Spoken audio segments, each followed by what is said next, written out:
Big international clash then.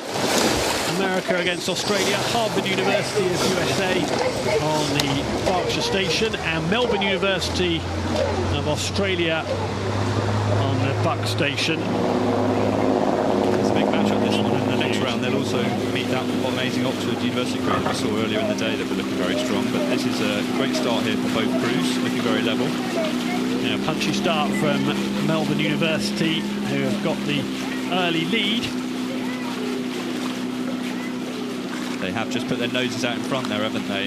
It's I think it's quite nice for the coxes in these coxed fours, because you're actually a bit more down in a slightly racier position, right? And it's quite nice being at the front of the boat, so you've got that clear view of the course. But definitely having a little look across there to see where the opponents are. But what a great race so far! Very matched crews, these. Yeah, we saw the Australians get out fast, but the Americans now have taken a little bit of a lead, have they? Let's have a look. Yeah, a fraction. Yeah, that's it. The Crimson are coming. They've managed to sort of overhaul that early lead there from Melbourne University. So Harvard University now extending their lead. The trick here is for Melbourne is to stay in touch here and not let Harvard creep away from them. I'm sure their cox there, Pippa Klug, will be keeping an eye on what the Harvard crew is up to, just making sure they stay in contact here as we come down the middle of the course. So Natalie Gregg, the cox in the American boat, from London actually, at school in Hammersmith, and coxing on the tideway, now at Harvard, and we'll be looking at this race and thinking, well, we've done it all right here, because having gone down early in the race, the first few hundred metres, it looked like it might be the Australians, the Melbourne boat, that was better off. But that's good, isn't it, from the Americans? They've fought back well. I don't think the Australians have beaten yet, though.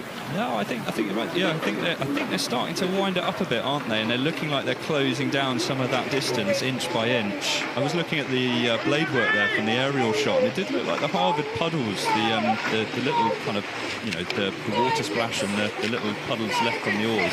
It looked a little bit neater, so it looked like they were probably rowing a little bit more efficiently. But it's still close, although. Have Harvard just shifted another gear just to open out again? They had something in answer then. Pippa Klug has got a big job, the cox in the Australian boat, because she's the only one that can see what's going on and the extent of the gap up to Harvard. That's Natalie Gregg, who we were talking about earlier, in the crimson and white, the Harvard boat. She's definitely keeping them up and racing in the Harvard boat. They're up 34.5 strokes per minute, I can see on their stroke box in the boat there. So obviously they're keeping it pretty lively there for a coxed four at this stage in the race, just before you would wind in for your sprint. Yeah, the communication here fascinates me, because of course Natalie Gregg, who we can see in the Harvard boat, that's Pippa Klug there in the Australia boat, but they can only see a very limited amount of it, of the picture, can't they? And you can see in that lead boat, Natalie Gregg there, she can see ahead, but we'll have no idea that in the last few seconds they've stretched ahead, Harvard, and that's they've put the hammer down there, haven't they? Really giving themselves quite a nice margin to finish on. But that doesn't reflect the race, does it, really? Because most of the race, the Australians were right in it until the final couple of hundred metres. Harvard University through in the Prince Albert Challenge Cup. The Australians look right in contention for most of it. Just faded in the last couple of hundred metres. So through go Harvard.